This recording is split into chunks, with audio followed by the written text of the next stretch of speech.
Hi, everyone. Welcome back to the Viking Academy podcast. This week, we have Cassandra Bodzak. She is an actress, a spiritual healer, and the author of a book called The Mindful Table. And we go really deep down into the body and nutrition and what we need to be looking at for healing ourselves. I keep having this thought that we're able to heal ourselves. I can't get rid of it. It just keeps sticking with me.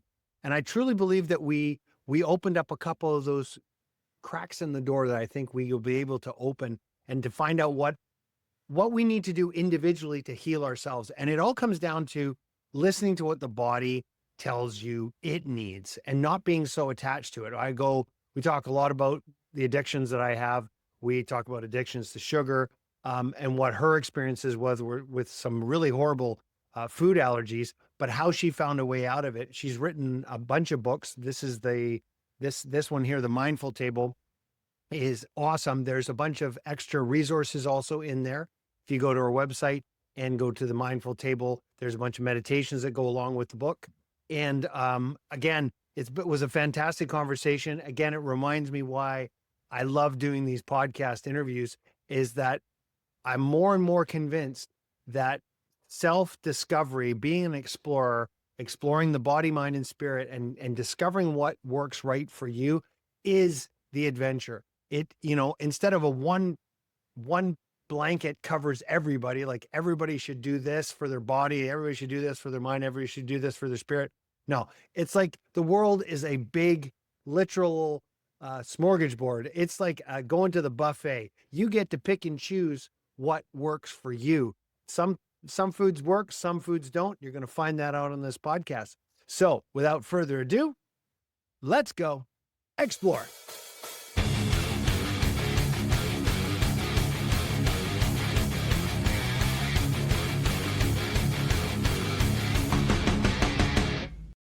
Welcome to the podcast. Thanks. So good to be here.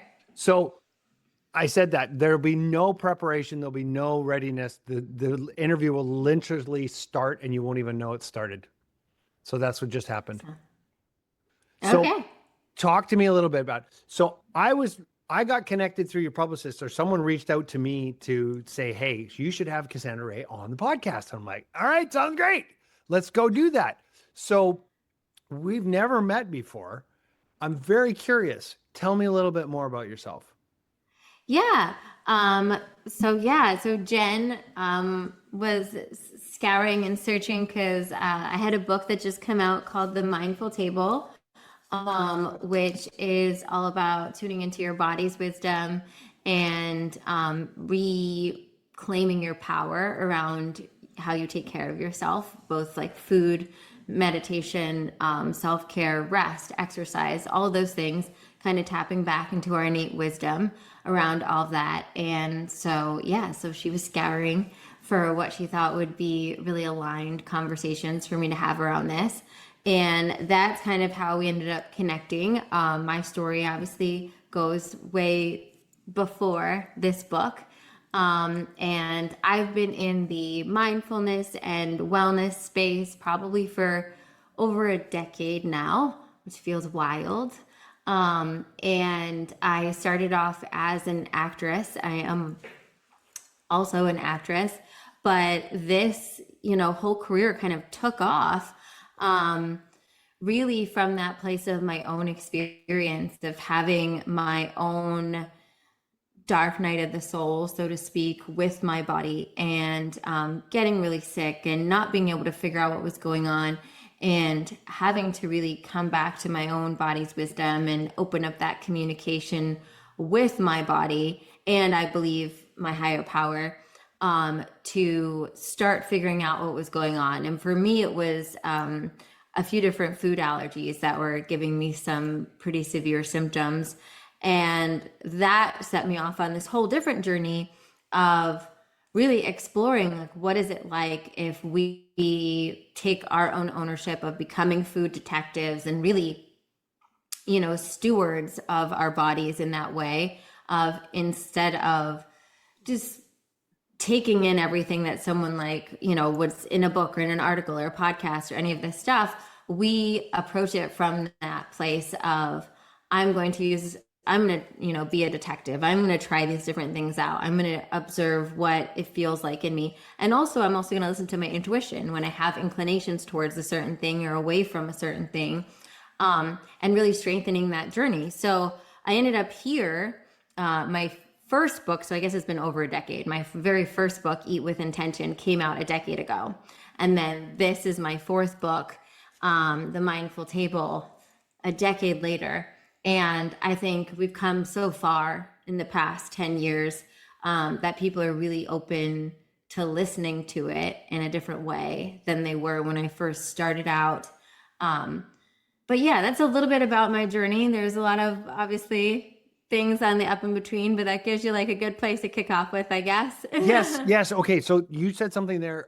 So you said you had some really bad food allergies. What were the food allergies? Like, what happened? So for me, what was started happening was my whole torso would lock up. So it wasn't really like, it was very hard to express if you've never actually, for any of the women listening, if had natural childbirth, very similar to kind of what a contraction feels like, except none of the relief, where you just feel like everything like really tense up in your torso and lock in. And so I used to describe it as like period pains times 1,000, which I know doesn't help the men either. But the difference of it is that it really went up all the way, like my whole torso. And so it became so painful that it was really hard to walk. And, not because anything was wrong with my legs, but just like, if somebody like kicks you in the gut, right? You're going to hunch over. It's going to be hard for you to walk. And that was the biggest thing. I was also obviously, had other things where I was like tired and brain foggy and things like that, but that was the most obtrusive pain. And so what I was able to figure out is that I have, which is very, I don't know, not common that a lot of people talk about, but I have sensitivities to chicken and eggs. And at the time, I was thinking that I was, being incredibly healthy. Mind you, at this time, I'm in my 20s. I'm an actress. I'm working out every day. I'm eating egg whites with vegetables for breakfast. I'm having grilled chicken with a salad for lunch. I'm having another roasted chicken with vegetables for dinner. So I'm thinking I'm eating like the pinnacle of health. Yeah, exactly. But that's like when all this started happening, and I wasn't the last thing. I mean, I did like 4 months of testing, all different kind of blood work, all this stuff. And again, mind you, this was over a decade ago. So it wasn't the way it is today, where we have a ton of different blood tests, and food allergies and sensitivities are more in like our zeitgeist and things that we think about. It was still a little bit fringe back in the day, and we mostly just like associated it with like dairy or like kind of like these bigger ones. And so it took a while. It took going through all the blood tests to pretty much being dismissed, and saying there's nothing wrong with you. We've done like every test we can possibly do, for me to then embark on my own journey, which was, I think, partly guided through my connecting to my own body's wisdom and my own intuition, and also a nurse who I really feel like was like some heaven sent angel. On my last day that I was there, I remember one of the last tests they gave me was the leukemia test, and it came back negative, right, which would be very exciting. But I was a mess.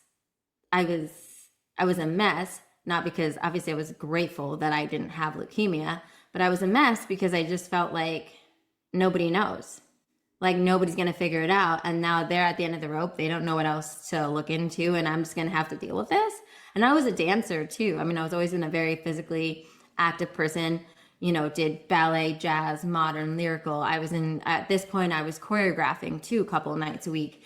And so I'm like, my body, so it was this whole thing. And she mentioned, she was like, hey, I've just been I was just reading about something about how more stuff is coming out around food sensitivities and food allergies. Like maybe we should look into that. And so, of course, being the kind of person I am, I like dove into that, went to the library, looked at like any book that they had, was looking up whatever information I could. And that's when I came across elimination diets for food allergies. And it was really an intuitive, I think it was part intuitive and part, I like to mix what I say spirit and science. I think it's like read all the things. I love reading the research and what's coming out there, but then also like run it through your own discernment and your own intuition.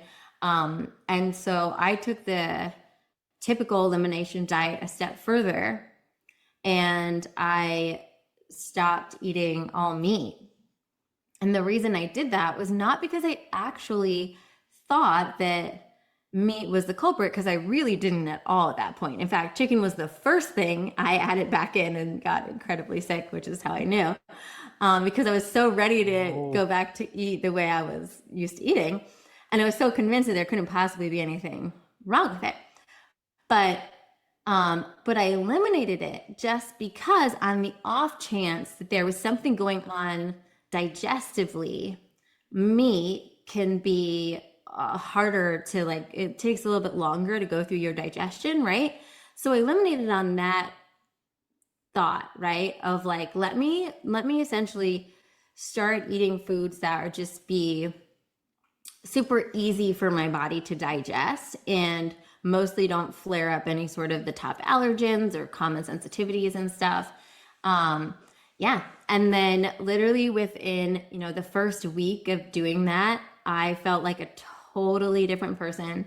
All my pain went away. I had more energy than I ever had before.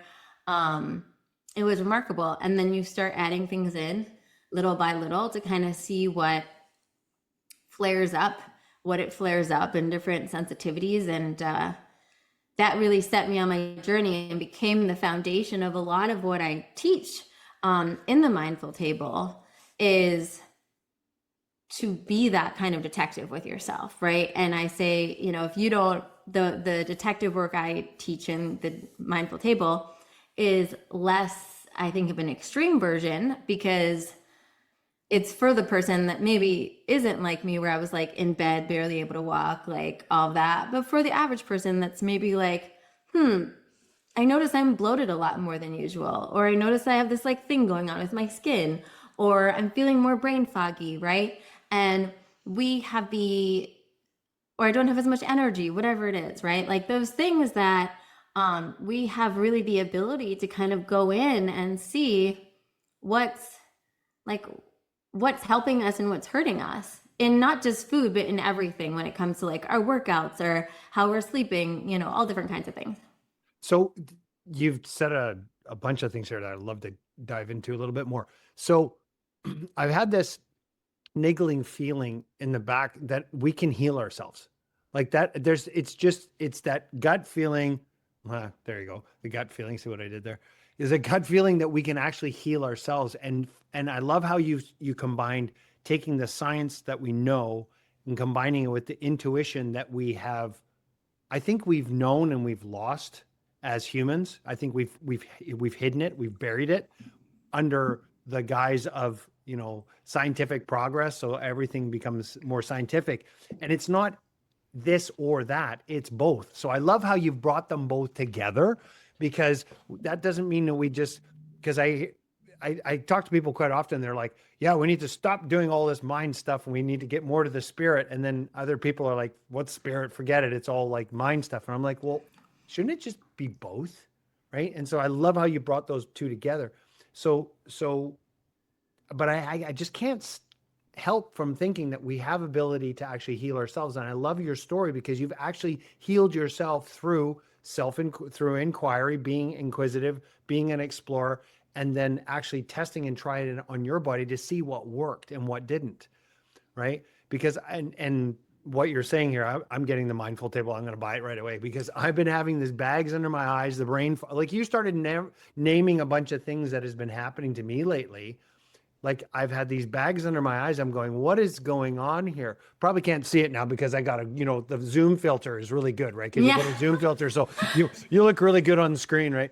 But literally, I wake up in the morning, big bags under my eyes. I had a little more brain fog, and I'm going, I think there's something I'm allergic to, but I wasn't sure. So here's one of the questions I wanted to ask you: is when you went to the bare bones, what did you start with? Like, what were you eating before you started introducing the other foods? Yeah. So first of all, yes, the what you're saying with the under eyes is like in Chinese medicine, these are also like your kidney, liver, your detox Hmm. connected to those things. So for sure, it's something probably in your environment, or Yes. maybe something you're eating that is not. But this is what I think is so great, right? It's like our body is never not communicating to us, right? And if we can be in tune enough to pick it up when you're like, starting to get bags under my eyes, right? If we can pick it up on that level at the like eye bags and Right. brain fog level, then it doesn't have to get farther down the line, right? Right. Because we can tune into that and we can play around with that, and say, and for that, you can do this same thing. Like, for instance, so to answer your question before I go on, but like to answer your question, for me, what I did is I went like brown rice and like basic vegetables. So we're thinking like brown rice, sweet potatoes, zucchini, broccoli. Like I kept it super um, bland and benign, so to speak. And so like everything was like gluten free and fruit. I did do fruit. Like in the morning, I would do fruit. And here's the thing: there are going to be people, I believe this, that there are people that are sensitive to everything, right? So you try to eliminate like the top allergens, things that could bother people, right? We all know dairy, we all know gluten. There are certain nightshade vegetables that sometimes do have sensitivities for certain people. Like so eggplant, peppers, tomato, certain nuts like peanut butter, cashews, there's like anything fermented. If you've got different things going on, we also think like sauerkraut and yogurt and all this stuff is so good, but depending on what you've got going on in your gut, it may not. So it's kind of things like that. It's not about saying anything is bad. Like eggplant's probably one of my favorite foods.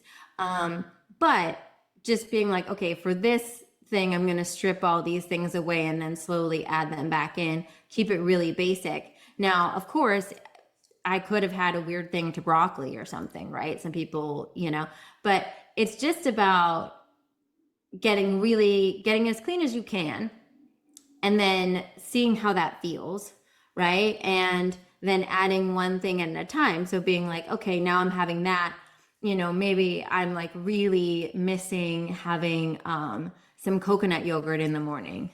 Let me add in the coconut yogurt, but adding it in one at a time so that you can notice, okay, I added the coconut yogurt back in and I was feeling bloated afterwards or whatever, right? Because what happens, we often eat just so much stuff at one time that it's hard for us to discern. However, what I recommend in the book and what I recommend for people that are not in like dire straits situations, is being a food detective. So, and I think it's really fun. I don't know if it's just like being like a dork, but I like writing, like for you, I would do this for sure for your eye bags. Writing down all of the, like, what am I eating every day? What am I drinking?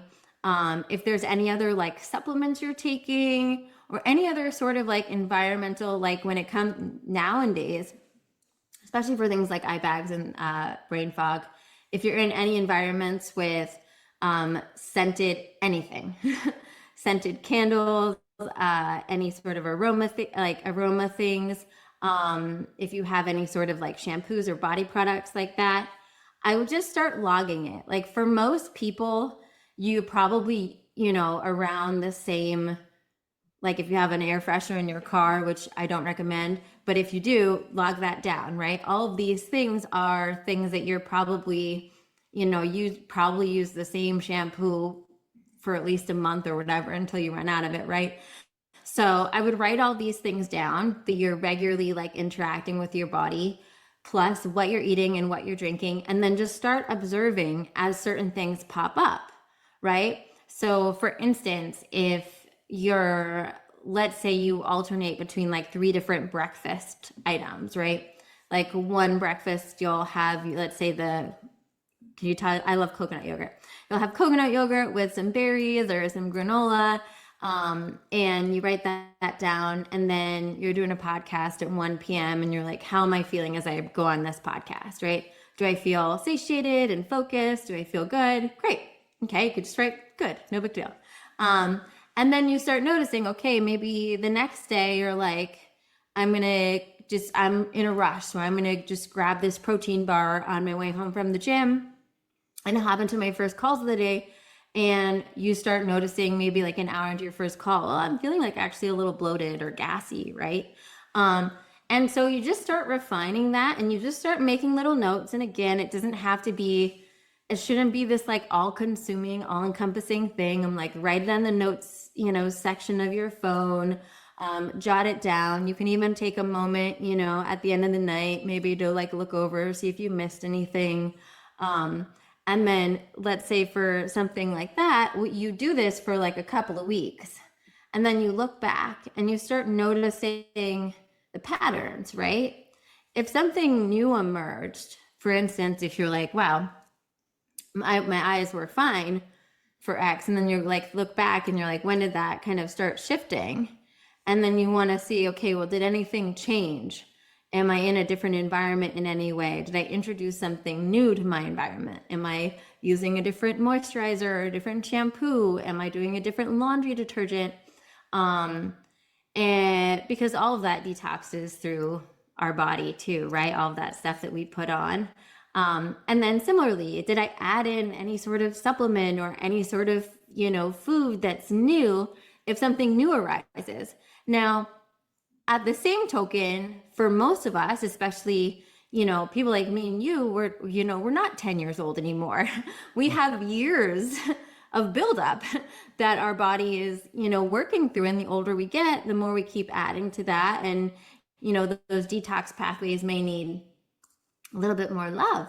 And so just noticing that, and just starting to notice which foods help and which foods hurt, and same thing with exercise or supplements. But I really love the approach of that kind of detective work, because the amazing thing that will happen after you do that for 2 weeks, and I really try to tell my clients, like, resist to look at it and for like the full 2 weeks, because it's so tempting to try to like do that. But if you have 2 weeks, it's a nice snapshot of your usual stuff, as well as like mixed in with some sort of like surprise things, like your friends went out to dinner, or like little things in the mix. You can kind of start seeing some themes.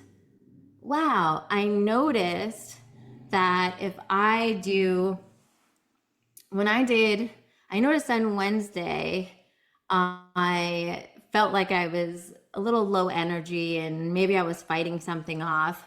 And then on Thursday, I went and did my CrossFit workout anyway. And by Friday, I was full on sick. Right? And so and again, the thing I love about this is that we're not saying anything is like inherently bad, right? But it's also just observing what works for your body. So like for that example, I've learned that for some people, different forms of working out, right, if they're feeling like a little under the weather, might be fine. For me, if I'm feeling like I'm about to like a little under the weather, if I replace my regular workout with like a nap, it is much more likely for me to not succumb to full sickness, right? And for me to allow myself to like give my pad the sleep instead of the energy expenditure for a couple of days, we'll shift it. And similarly with different kinds of foods and different things. So the game of it, in my opinion, is learning how to rig yourself for success, and learning your body, and releasing like the dogma and like kind of the doctrine of like black and white, this is good, this is bad. Well, it's great. Like you might eat 3 eggs in the morning and feel amazing, and I might eat 3 eggs and have hives all over me. Like it doesn't, depending Yeah. on what's going on in our life and all the other things going on in our bodies biologically, it's about learning what works for you. I love that messaging because the one thing that I don't like is I don't like fear, FOMO. Like, oh, geez, everyone's doing this. Here's the new thing. It's the new Ackee Berry. It's the new whatever, the newest craze that comes out, right? And then here's the newest thing. So then there's this FOMO, this fear of missing out. And then if you don't rush in and do it, then it's, and I think there's a spiritual connection to this. It's fear based. So then you're fearful. And if you're doing anything out of fear, it's always going to be negative. It's going to be wrong. It's going to work out the wrong way. I like this openness of going, and this is where the Viking Academy, the ethos of the Viking Academy, exploring your body, mind, and spirit. It's a self-discovery platform. I say, like, embrace your inner Viking, go explore your body, mind, and spirit, and experience the joy of self-discovery. Each one of us is so different. And that's the fun part. That's the exciting part. It can be, instead of it being fearful and, oh, I'm not doing this right because everybody else is doing something else. It's like, no, no, no, figure out what works right for you. So I love the fact that you're messaging that. And it's like, because I've noticed the same thing too, because I'll go, like, all of a sudden I went, for example, I started doing some intermittent fasting. People have talked about doing intermittent fasting or fasting here or there. And I was like, I started feeling like crap. And I was going, oh, I was bloating, feel crap.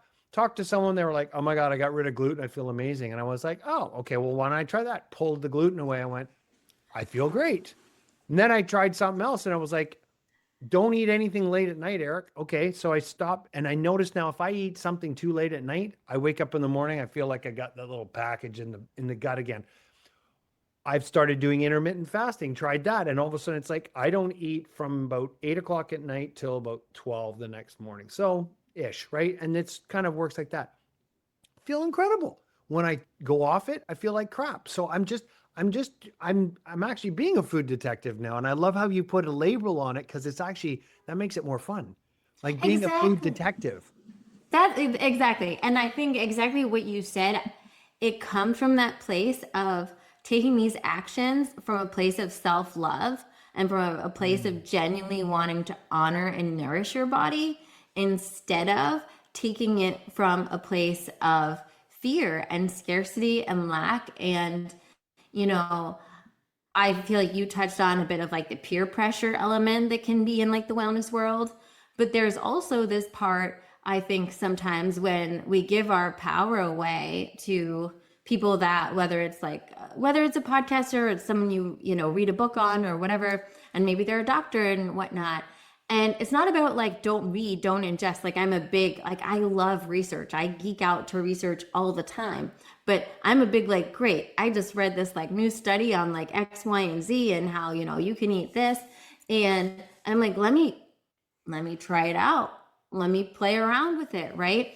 And it comes from this different place of I'm exploring this not because something's wrong with me or and so this, person on the internet is telling me that intermittent fasting is going to fix what's wrong with me, right? But hey, I noticed that my energy has kind of been low lately and I've been feeling bloated or whatever it is, like you were saying. Let me try this thing out. Hey, I listened to a podcast and this guy said it really worked for him. Let me play around with that. And when we approach it from that energy of like openness and curiosity, I think then it becomes, first of all, we open up this space to genuinely listen to our body if it's a no, right? Because sometimes I think, we hear like, oh, well, everyone's talking about keto or everyone's talking about whatever it is, like to eat 7 apples or whatever, right? Like these like crazy like trend things that go on. You're hearing that and it's like, why don't you give it a try, but with that energy of curiosity of like, it is okay if this is not for me, right? And I think when we start operating from that space, it's a lot easier to adapt these dietary approaches.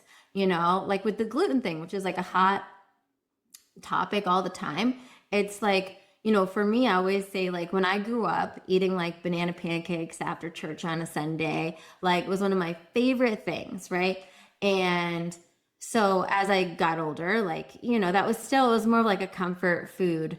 When I was doing my food detective work, I started really noticing that, like, when I have pancakes, I'm like a zombie the rest of the day, right? Like total gluten coma or whatnot. Like, could Gluten just coma. fall, Yeah, right? I understand the gluten coma. Yeah. And like my brain is not working, all of that. And so then there's a part of me that I would say like 99% of the time, I don't feel like I can't have pancakes. I just choose not to have pancakes because I don't want to feel that way, you know? And then if like once a year or like during a special occasion, I'm back home with my parents and we're going to like the old like pancake restaurant and I'm like, F it. I'm gonna do it and I know I can just like veg out at my parents' house after this, then okay, fine, right? But I don't feel like restricted the rest of the time because I'm not choosing it because I decided it's, bad food. I'm just not choosing it because I'm choosing not to feel the way it makes me feel. And when you're choosing, that's why, like, it's funny whenever I tell people that, I can't have chicken or eggs or whatever, people's response is always like, oh, I feel so bad for you or something like that, right? Um, and I laugh at that because in my mind, I'm like, if something, I can't even think of like an appropriate like response, like metaphor, right? Oh, I But can. it's I like can. a, I can. oh, tell me. I'm an alcoholic. So I'm a recovered alcoholic. This is 18 years sober. People are like, when I tell them I don't drink, I can't drink alcohol. I'm allergic. I break out in drugs or I break out in handcuffs or whatever. Like and then, oh, you can't drink. They feel sorry for me. And I'm like, are you kidding me? Like, it's not good for me. Not only is it not good for me, it's not good for anybody. Like, Yeah. really, like it's one of those things that is just like, I'm allergic to it. So I don't want to feel shitty. I don't Yeah. want to have it. So you don't I even want it anymore. exactly. I'm like, I don't feel like I'm missing anybody else. If someone else wants to eat chicken in front of me, great, enjoy that chicken. I have no issue with it, right? Yeah. Because I'm like, and I'm not tempted at all by that chicken because I know how bad the thing is. And so I feel like, when we have like those kinds of extreme reactions to things, then when we're actively choosing not to engage with that, it is from a place of deep self love and deep self respect, right? Which creates a foundation for everything else in your life, right? If you have that foundation, I think, especially, being sober, like when you have that foundation of saying, I love myself enough to not engage with this substance that only causes harm, right? Then, I would say then when it comes to food, then you also go to that space where you're like, once you notice something, right? So many of us have probably like little sensitivities to things we don't even notice, right? But then when you start noticing it, it's very hard to unsee it, right? And so when you're like, because I often say, one of the things that people don't realize is that if you eat something and you notice right after you eat something, your nose starts running a little bit, or your eyes get a little watery, or even maybe you get like a mild headache, that's actually a food sensitivity, right? Because there's something in that food that you're having like a histamine reaction to, right? And now, again, I'm not saying that you have to say, okay, well, then I can never again engage in that food. But it is worth noting that that food, even on a minor level, is causing a reaction in your body, right? And when your body is fighting any sort of reaction, right? So whether it's bloating, whether it's brain fog, whether it's your skin breaking out, whether it's the little itchy eyes or whatnot, right? Your body is allocating energy to attend to that it could be allocating for your immune system, for healing, right? For repairing, right? And so when you get into that space where you're like, and so that's why oftentimes when you have like, let's say even if it's bloating or like what we would consider a more minor reaction that most of us would, deal with, you'll also notice that usually there's a drop in energy that goes along with it, because when your body has to allocate extra energy to that, well, you have less energy, right? It's also why if you're into intermittent fasting, you might notice in the morning before you engage in any food, you have a lot more energy, right? And that doesn't mean that we should never eat, but you notice when you break your fast and you have whatever you're having for lunch, you will find just like a little energy dip that's normal, at an average level when we're eating. Why? Because your body's focusing on digesting now, right? And you can go on a walk and a lot of things you can do to kind of help that. But still, I think when you start tuning in on that level, you start thinking, okay, well, if it's giving me even a minor reaction of sorts, or it's having some sort of reaction in my body, it's also taking away from all the good processes. Because going back to what you were saying, I do believe our body wants to heal itself, and our body can heal itself. And most of the times we just need to get out of the way and we need to get the things that we're putting in that are stopping that process from happening, out. A good friend of mine who actually was a client of mine I've had multiple businesses and along the way. And one of my previous lives, I call it previous lives, was I had a CPA firm. So I had the CPA firm, and this guy was a chiropractor, and we were in this business network. It's called BNI, Business Network Inc. So we'd go every week, you'd go and you'd learn something about each person's business. And he got up and he was talking about the spine, and he goes, I don't heal you. He says, I align your spine so your body can heal itself. I remember he told me that, and it was so interesting. It was a total shift on the way I looked at the body, because all of a sudden, like, the body heals itself, but you need to give it the optimal love and attention and the right framework with the spine so that it can actually do its job. It can actually do its work. And I find it very peculiar and interesting, especially when I want to circle back around to the alcoholism too. With alcoholism, it's a disease of it's an obsession of the mind coupled with an allergy of the body. So unlike and I wanted to ask you about this. When you stopped eating chicken and eggs, did you still crave chicken and eggs, or were you just like, oh no, gone? See, you said you shook your head no, or did you still go to? So I would say, like not like a craving, but at first there was like the loss of the habit. Okay. Around it. it. Yeah. I think what I would describe, I think there are certain foods that have more of that, like sugar and refined flour, are much more, I think, even dairy, because of the casein in dairy, will have a little bit more of, because I'm assuming you did still have cravings for alcohol, right, when you first stopped? Well, no, this is what I was going to get to, because that's the addictive nature of some foods. So there's the habit portion, right? Yeah, the habit portion that you're like, I'm used to eating but then this, there's also this addictive portion, which is not the habit. I can break them off I can see them clearly now. So there was a difference. So for example, so when I went to get sober the first time, I did 2 years of going there to try and save my first marriage. Well, I wasn't there for me. It wasn't about self-love. It was about self-preservation, my outside world. I didn't want to be there.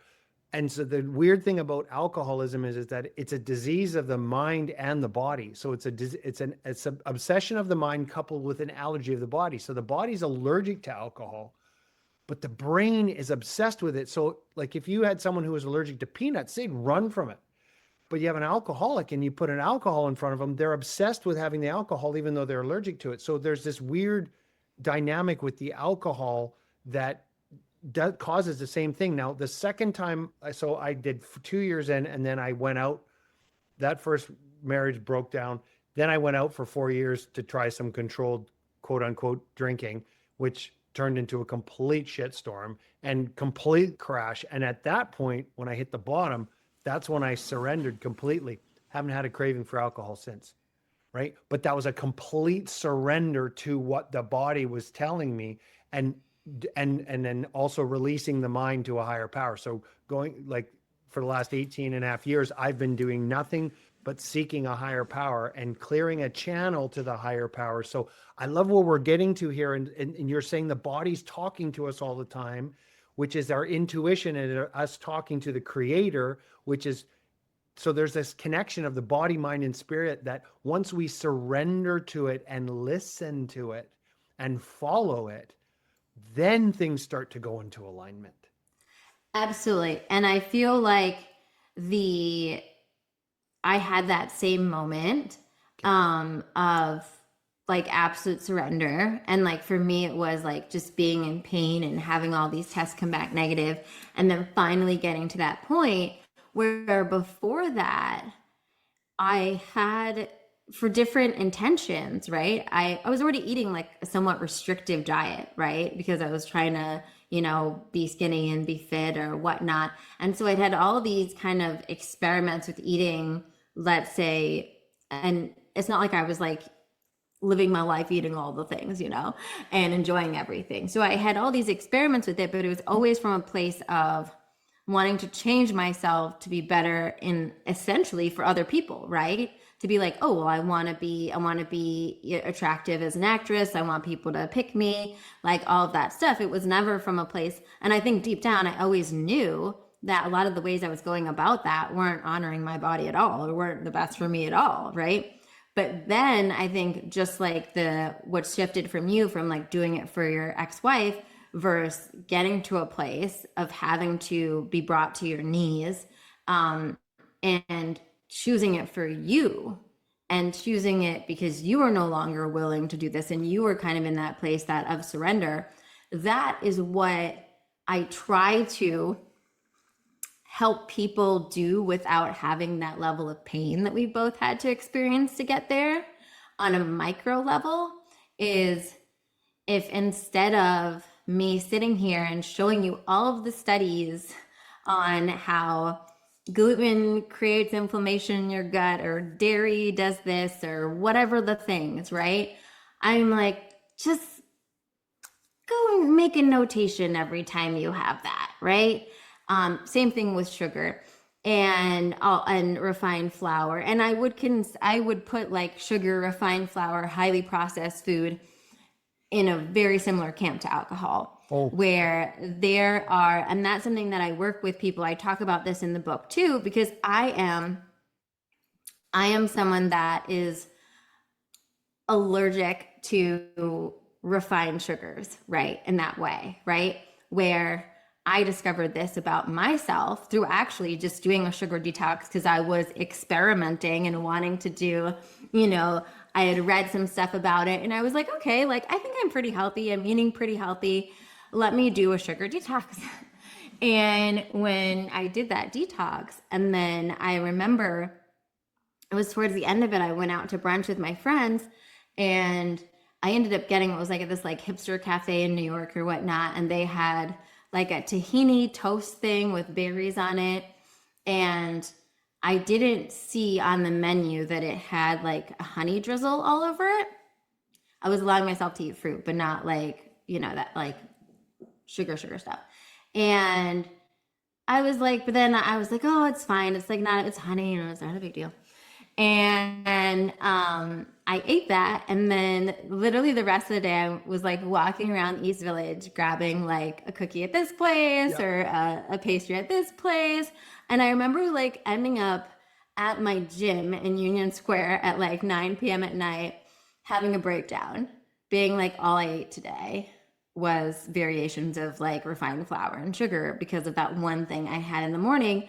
And that was my moment of realizing, okay, I don't have a normal relationship with this. And I think, these substances are built for us to really not have a normal relationship with a lot of them, right?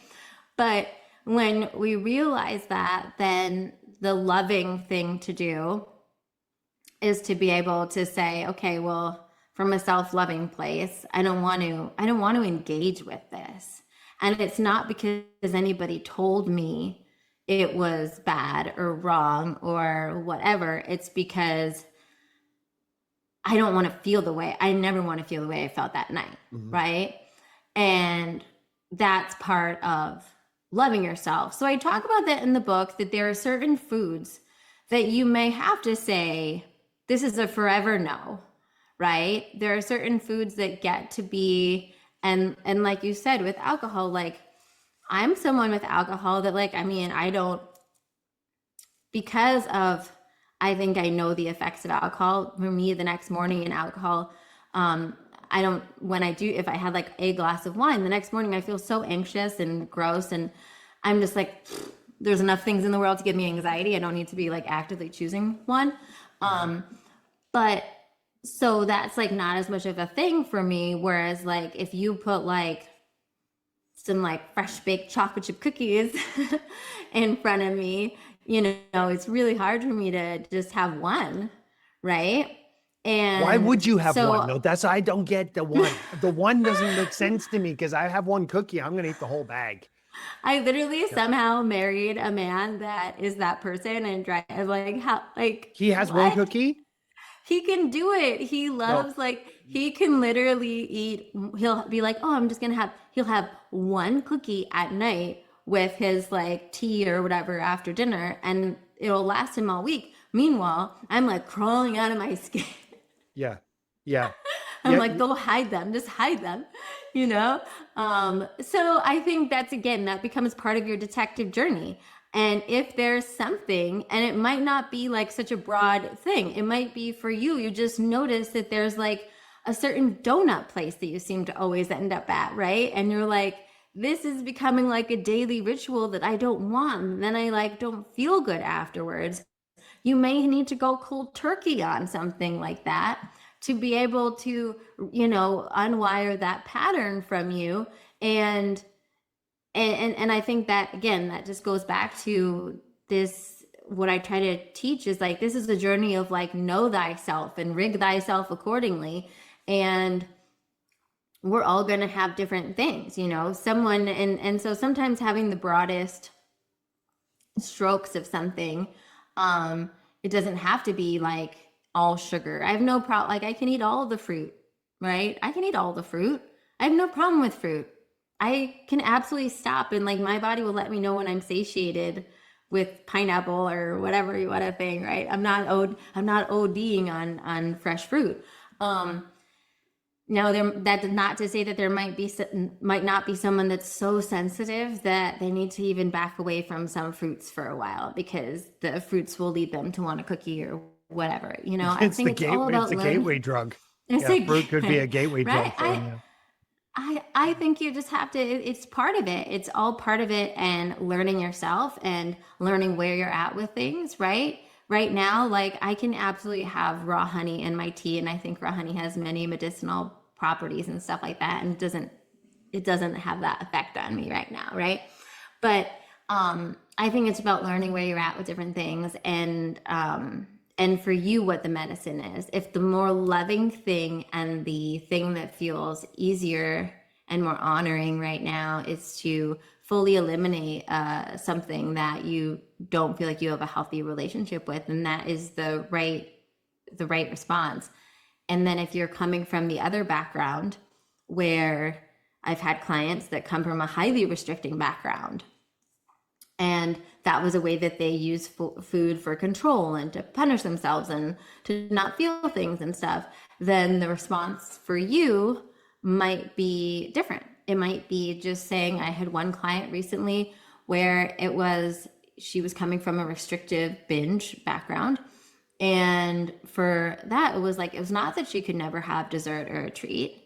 It was more so just like, okay, pick 1 or 2 nights. Like we started with 2 and then moved to 1 or whatever, that you get to actively choose what you're going to indulge in. So if you're like, ooh, I really want that donut, you have to actually take that moment, breathe in and say, if I choose this donut, that means no, like I'm not gonna, this is my treat for the week. do I really want this enough to make that my treat for the week? And maybe if it's like super special and you're like, oh, but it's like whatever, this fashion, like great pop-up shop or whatever. I don't know. You're like, this is fine. I want to do that. Great. You're doing it consciously. And you're choosing that. But I also just wanted to mention what you said. I'm a huge believer in involving your higher power in this. And I think that from that work that I did with sugar, I have realized, and I've seen this like change the lives of so many of my clients, is that having that relationship with your higher power, whether you call it body wisdom, God, intuition, angels, like source, universe, whatever you want to call it, who cares? But like having some sort of relationship with a higher power that you're actively inviting in on this journey with you, that especially if you're making some big moves, I mean, if you're trying to eliminate like something that has like more of, a habit around it, where you're like, man, I always go and get this, one thing, and I really don't want to do that, then yeah, like actively ask your higher power, right? Can you help me? Please help me. Please give me strength. Please guide me. With that same client, we used that, engaging with her higher power. For her, it was God and angels around the binging. And we, as we started adding, I was like, every single day, as soon as you wake up, just a little prayer. God, angels, please support me today. Please help me be strong. Please help me, give my body foods that nourish it. And please help me have another day abstinent from binging. And then as different temptations arose, prayer again, right? Like, God, I'm feeling really tempted right now. I know I already ate this, and I'm really tempted to make another reach into the fridge, and please like remove me from this. And I'm sure you probably have so many stories of this from your own journey, but it's amazing how when you get into that space where all of a sudden it'll be like your mom calls and like it breaks the energy, right? Or something else comes in and you're like, I got to go do this. And then you even forget I forget I was almost just about to do that thing I didn't want to do. Yeah. So I'm a big believer in helping that in this journey. I'm glad you brought that back around, because I was going to ask you about that if you incorporated the higher power intuition into it. And again, I like for the Viking Academy, even though it's about, and I talk about the Vikings, how they were strong in their minds, their body, and their spirit. And because of that, they lived with passion and purpose. They believed in Odin and Freya and all the gods and goddesses and all the pagan rich, which I love. It's so great, right? It's so great. But at the same time, with this exploration, I'm like, just go towards what feels right to you. It doesn't seem to matter what you call this higher power. Call it Allah, Buddha, Brahma, baby Jesus, whatever, doesn't matter. But I found the act of actively seeking brings in a power greater than ourselves, but you have to couple that with action. Like, you can't just sit and pray and do nothing. So this is where you have to think. So you need to use your body, your mind, and your spirit in connection to three pieces, right? Yeah.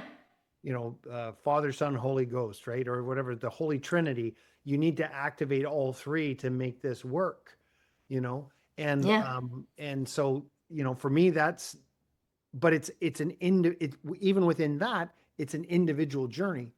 And, if you believe and you want to Jesus, great. If you want to go Allah, great. You want to go over here and it's the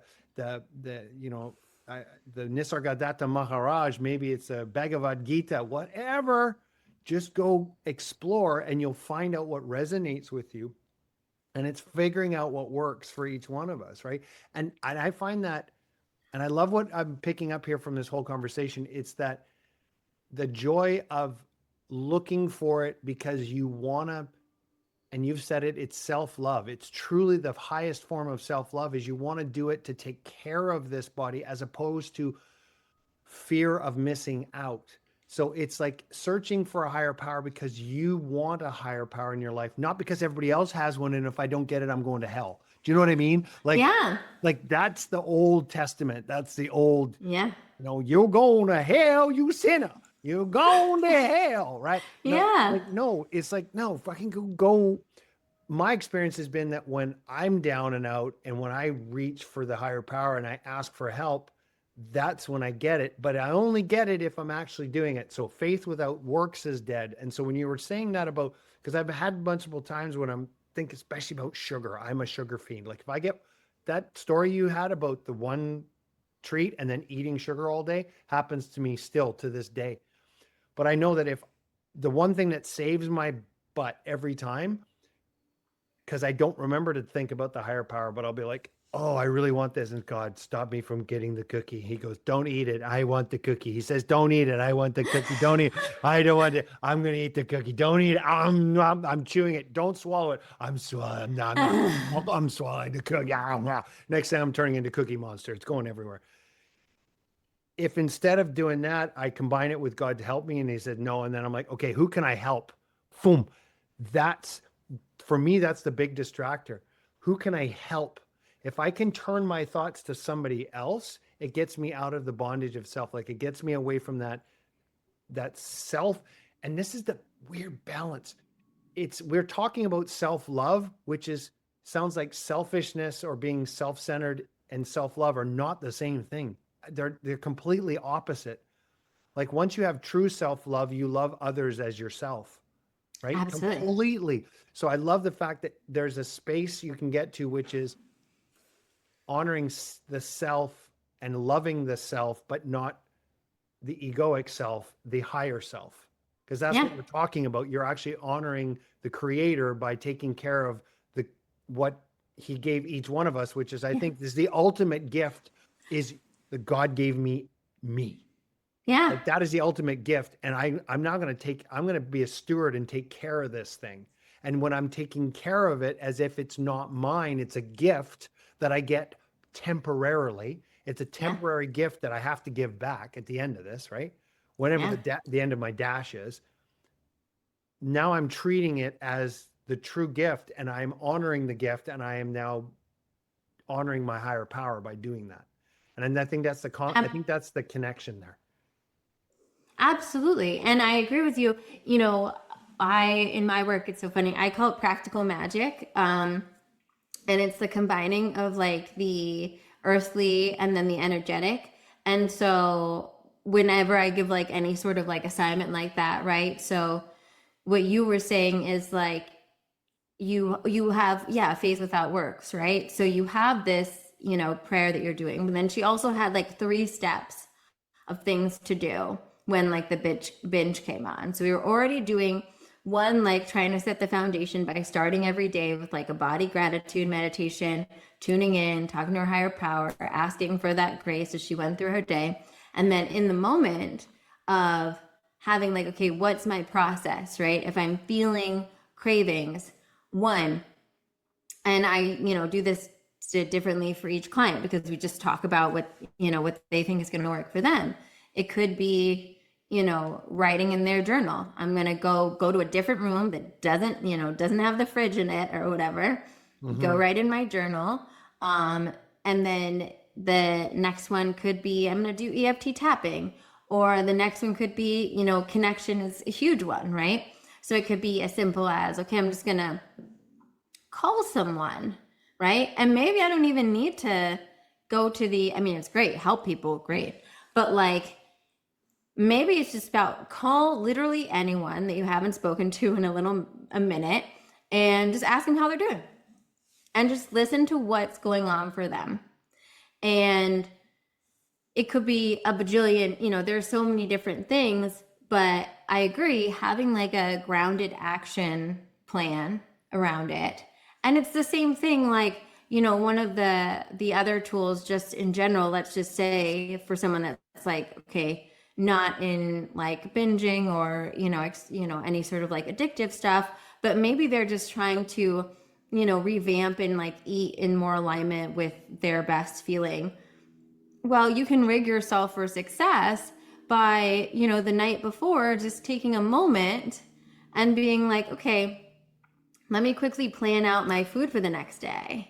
And so I'm not like waiting till I'm in the hubbub of the day to like make a quick choice or end up with Uber Eats or, grab something from a store that I don't really want to grab from.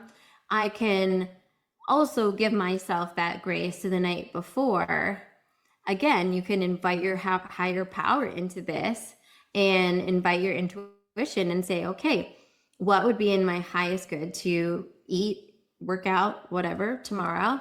And, look through, okay, well, if I have these three options, tune into your body, tune into your higher power. What do I think is going to serve me the most out of what I have in the fridge right now? Okay, let me write that down. For lunch, maybe I'm going out with coworkers at a place. Okay, let me take 2 minutes to look up their menu, see what the options are. And then from that, tune in. Okay, what do I feel like if I imagine myself eating that for lunch? What feels like it's going to really serve me? And write it down. And then same thing for dinner or whatnot. And even for workouts, right? Tuning in to like, okay, is tomorrow like a restorative yoga day? Or is tomorrow a strength training day? Is tomorrow a cardio day? Like what feels like my body, what does it feel like my body really needs right now? And writing that down. And I think that's another way that we're able to love ourselves, right? We're able to do something kind for ourselves and support. And I think it's another way of like we can mix these logisticals with also inviting our higher power in to say, help me see this clearly, help me see what would be most serving, get me out of my head that thinks that I know everything best, right? So that I can actually receive the guidance around what is actually best. Because, we can get into some grooves and habits with things, right? Where I see this with my husband sometimes, he has his like little strength training routine, his like hockey does or whatnot, right?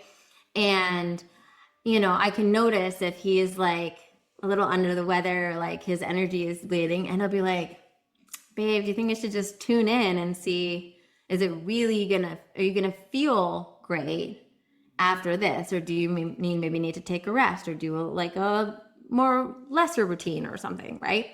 And so I think those are those moments we can give ourselves grace. And if we're engaging with a higher power of sorts, I often find that that's actually what allows us to receive information that maybe doesn't always match what our egoic mind wants to do. Mm-hmm. I've just visualized a step system through this, because one of the things, as you were explaining what you're doing for your clients, which I love, is in alignment with what I say with my client, the coaching clients that I work with. And I say, willpower doesn't work. Systems work. Because willpower, you're going to have ebbs and flows to your energy and your distraction, all the things you were talking about. So how do we create a new habit? Well, let's put a system in place. And you said, here's what is your 3-step system for that individual person to do when that craving hits. Something prior to, something during, something after, right? Maybe it's a before, during, and after. Those are the 3 stages, the 3 steps. But you put this in place, and you need that system to get you on the surfboard of surfboard. Listen to me. I got a new accent here. It's a surfboard. Okay. It's a surfboard, the surfboard of getting a new habit. Now that I've got a new habit, but if I use the system as if the system is constantly going, like you're saying with your husband, if he's going to the gym all the time, even though, and you go to a next level, which is now the system has got you to a new habit. Now you want to listen even more to your intuition, which is almost coming back to not self-will, but like, yeah, but it's the true self-will. Like you're now tapping into the higher self. So you're coming out of these lower vibrational frequencies, right? Of all the way up. And now the higher you get, the more you want to connect with this higher power who's going to tell you, your body, like I wrote this down. I said, tune into what my body wants. Right? How many times have I not listened to it? Or if I have listened to it, every time I listen to what my body says it wants, it rewards me. Every time I don't do what my body wants, it doesn't reward me. And that's tying into that higher power. So I just kind of saw this stepping system that kind of plays itself out there. And I think that, you know, depending on, I think it's like at different, like you were saying, like at different stages of your journey, the system serves different purposes, right? Mm-hmm. And so like if you're really, if someone's like really starting out as like clueless about a lot of stuff, then like maybe their system is, I'm going to guide them with, I'm going to help them a little bit more with what specifically those meals are, right? To give us like a base to begin with, right? And then they get to a certain point and you're like, okay, you're going to eat 3 healthy meals a day, right? And you are going to tune in and know what those healthy meals are, right? And it's kind of just knowing like where you're at in that. And same thing with movement, with exercise. They often say, instead of being like, you're going to do this 3 days and this 2 days or whatever, I'm like, you're going to move 5 days. You're going to move. You're going to do something for your body, right? And then you get to tune in to what is that movement that day, right? And sometimes people need to start, depending on where they are in their journey, they might need to start with a more like, I'm going to do 3 days of strength training and 2 days of cardio. And like, that's kind of, that helps them get going. And then, but within that, the wiggle room of being like, hey, that's the program. And I just want you to tune in. And if any day you're like, my body's feeling like today needs to be a lighter day or whatever, right? Give yourself that permission, right? Give yourself that permission to, or if you're like, hey, maybe today's supposed to be a cardio day. And for whatever reason, you're like, oh, I just feel like I really want to strength train. Great. Give yourself that permission, right? And we get to like play around with, it's that old idiom, like you need to like know the rules to break them. So sometimes we need to have these structures in place to help us, to get us, into a certain groove so that we can tune in to be like, oh, actually, I don't need this, right? Or I'm going to shift this, I'm going to move this, and bringing it back to ourselves. But yeah, I do think having that structure is incredibly helpful.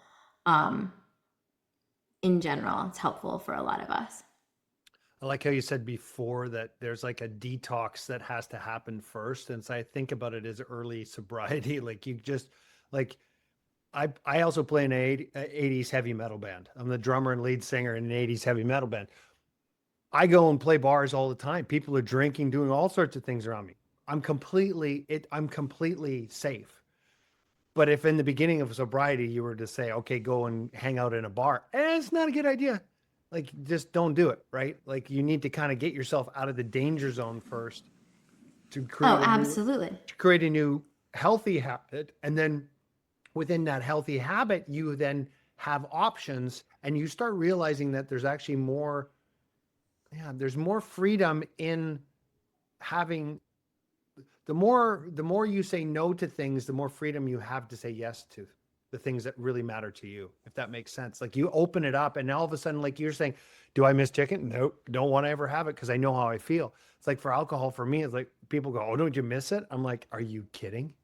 Like I don't miss any part of the hangover. I don't miss any, because now I've reframed the mindset. The mind is, I've been restored to sanity. So when you think about it, I was, before we say the first step is that my life was unmanageable. Like I'm allergic to alcohol. My life is unmanageable. Basically asking a higher power to return me to sanity because I was insane before, because I was under the grip of an insane thinking mind. Right. And that when you think about it as all this eating and ingesting, which is alcohol, it's the same thing. The mind is overriding what the body's telling you. The body's going, nah, right? Yeah. Except when it comes to alcohols, you put alcohol in the sugar too. You put it in, the body goes, get me more. Yeah. Comes the brain goes, get me more. And then the body breaks down and goes, this hurts. Tell the brain to get more of it. Okay, go get more. It's insane. Yeah. It makes sense. Yeah, it really is. It really is. And I do think that's why, like in the beginning, it is all of like treating yourself like someone you love, right? Like being kind to yourself is thinking of like, okay, if there's any foods that you're going to be tempted to eat, don't have them in the house, right? Don't have them in the house, right? If you have someone that loves you in the house, I actually for a bit had to do this with my husband, because for living by myself, I never bought bread. Like I never bought bread. If I wanted to have, like, I'm not anti-bread, but like if I wanted to have like a piece of something like avocado toast or something like that, right? I would just order it at the restaurant and that was it. So that I didn't have any extra left over because refined sugar and refined flour are like two buddies, right? And so then I met my husband, who is like the sourdough connoisseur of whatever, and I needs to like find all these like, you know, niche bakeries that are making all these kinds of sourdough or whatever. And so I mean, he's buying good quality bread, but he'll just, again, he'll have that loaf just sitting there and he'll cut one slice every day. And I'm like, oh God, I had bread for 3 meals today. Like I can't, I had like toast for this and then a toast for that. And like, I haven't eaten any like real good food all day. And, you know, in that moment, I was like, hey, I told him, and I was like, I know that it's probably hard for you to understand because you have such an opposite relationship to this that I do. But I explained to him kind of what it was like for me. And I'm like, I need you to hide your bread. I need you to hide it for me because that is, you know, out of love, right? And he did that for a while. And now I finally got to a point now, but it's kind of like you said, sometimes you just need a little period, right? Yeah. Where he was able to do it. And now mostly he himself is lowering his bread consumption. But when he does buy it, I can handle it being out and like not engaging. But sometimes in the beginning, especially when you're introducing, like in that instance, it was something that I never even was a thing because I just never had it before in my real life in that way. So I didn't even notice it was a thing because I wasn't buying myself loaves of bread. I was baking myself cookies. So I knew that that was like a thing, right? And so I think sometimes it's kind of like that. If you know that, you know, at lunch you order from this place and they have that, you know, whatever killer burrito or whatever that for whatever reason maybe has something in it that you're trying to avoid right now, then see if you can find a totally new place, right? I often say, you know, one of the things I share about in the book when I talk about my sugar journey was there was this amazing cafe in Union Square. It's a vegan cafe called Peace Food. And I would go there and they would make like this yummy Brazil nut chai that I would get. And they had these like vegan chocolate chip cookies. And it became a habit. And I had to find a whole new place to go get my tea, right? I specifically sought out a place to get tea that wouldn't have any, like they had baked goods, but they just didn't have any ones that were attractive to me, right? And so that was a kindness that during that tender part was really an act of self-love. And so I think in those spaces, if there's like, if you know there's a certain thing that's tempting you, or you're like, oh, every single time I get my coffee from this place, I always want to get the donut or the whatever, or every time we order from this, you know, Italian place, I'm always going to want to get the whatever it is, then it is a kindness to yourself to give yourself that detox period. And then I think for some things, like with alcohol, right, you're like, I'm never going back. And then for some things, like with my experience with bread, you'll get to a certain point where you're like, oh, I've now like rewired enough that I can go back into that Italian restaurant and actually order something different from the menu. Right. Yeah. I can go back now when I visit New York City. I do go there for their Brazil nut chai because I love it, and I don't get the cookie, and it's not a big deal, right? So I do think, yeah, there is that. We don't realize, like what you were saying, like a lot of we have the actual like allergy addiction, you know, thing of it, but then so much of it is also habits, right? And so if we're kind enough to like help ourselves with the habit part of it, you can kind of discern more where your relationship is. Yeah. You said something there before. You said you look at something, you go, it's not worth having that because it's not going to be worth it. Or you say, if you're going to have that, that's your treat for the entire week. My wife, Erin, is incredible when it comes to food. Like she'll do that. She goes, nope, not going to have that. And I went, why? She goes, it's not worth it. She'll actually measure things based on toast. She'll actually go, that's like having a sandwich.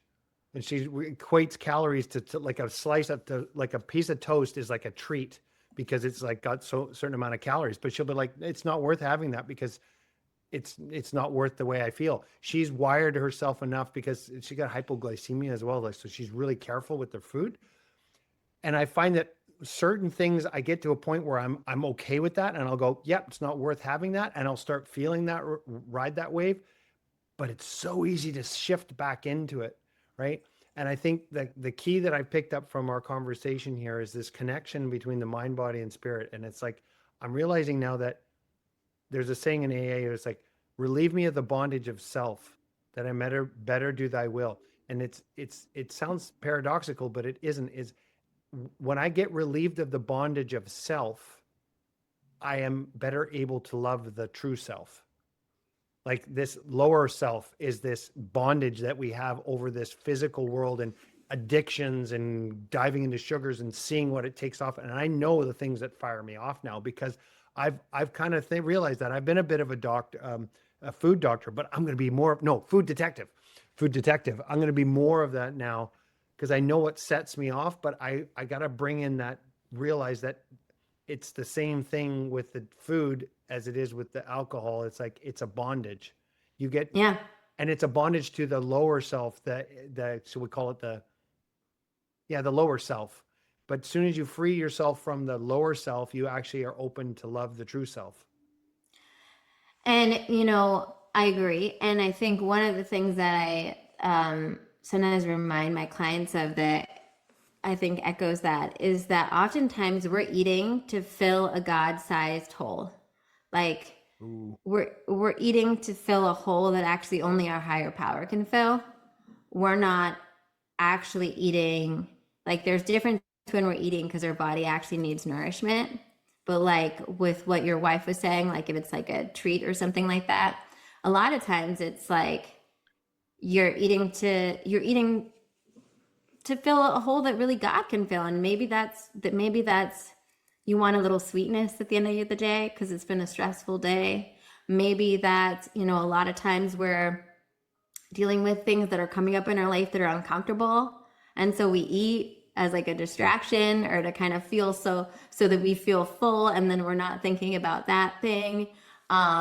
Maybe we're nervous at a work dinner and we eat for comfort. We eat for all of these things that food was never designed for and that food actually can't fix. What can food do? Food can nourish you for sure.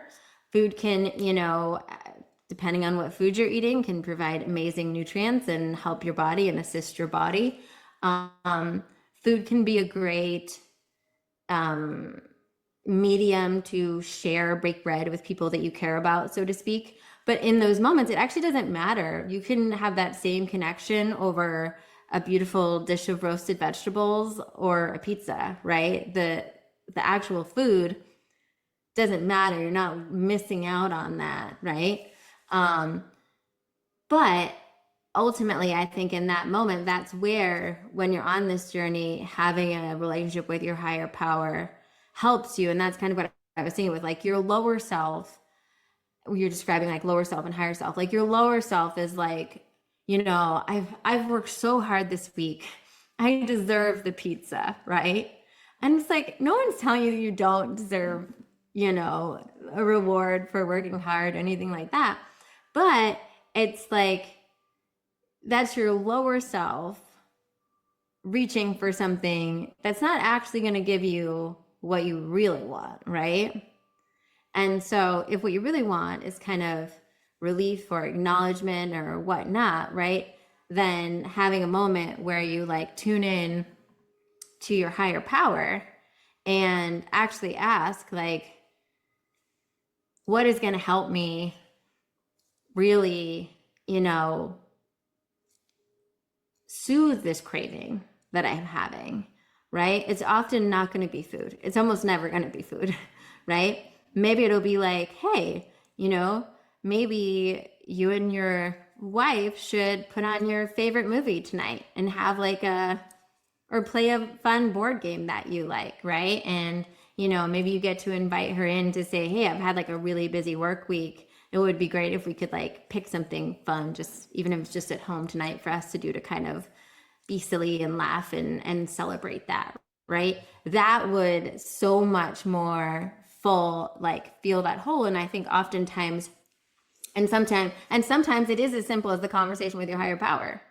Sometimes it's as simple as being like, this is on my mind and I'm feeling really anxious about this, and having that conversation with your higher power and meditating and whatever method you use, whether it's meditating or prayer, maybe it's going on a walk, like whatever that is, that actually soothes you. So then you can go choose whatever you want for dinner from a place of like neutrality and being like, what's going to fuel me the best, and not like, I need this dinner to comfort me, or I need this dinner to soothe my anxiety. Thank you for reminding me to be in more constant contact with my higher power, because I think we keep coming back to this same intuition, listening to the body, listening to your higher power, not giving in to the lower temptations and the lower powers. And ultimately, from a fact point of view, eating that food makes you feel like crap. Why do we keep doing it? That's the real question, right? Well, Yep. how do you get away from that? And that's what you show people how to do with the connection of and again, the body, mind, and spirit. I love it. It's perfect synergy with the Viking Academy ethos. I love it. I love this conversation too. This has been great. So fun. Thanks so much for having me. Well, thank you for being on the podcast. And again, the name of the book, Mindful. The Mindful Table. The Mindful Table. I like that. I love that. I was writing it down the first time. I was like, the Mindful Table. I love it. I love it. And there's a bunch of every single recipe in here has a meditation with it, so that you can explore all different kinds of meditations. And there are all sorts of various ones. Like there's walking ones, there's ones you can do in the bath, there's ones with mantra, one guided, and the point of that is, just like you're being a food detective, you could also be like a spiritual detective, right? You can try out all these different methods and what helps you plug in, and what makes you feel good. And then I'll give you guys the link, but if you go to CassandraBodzak.com/the mindful table, I also have 2 free guided meditations where I walk you through the process of like tuning into your body and connecting to what your body's asking you for right now, and learning your body's yeses and your body's no's. That's fantastic. We're going to grab those links. We're going to put them in the show notes. Cassandra, this has been awesome. Thank you for being on the podcast. Thanks so much, Eric. This is a pleasure. Thanks for listening to the Viking Academy podcast. Make sure to leave us your honest feedback by leaving a review on Apple or Spotify, and hit subscribe so you never miss an episode.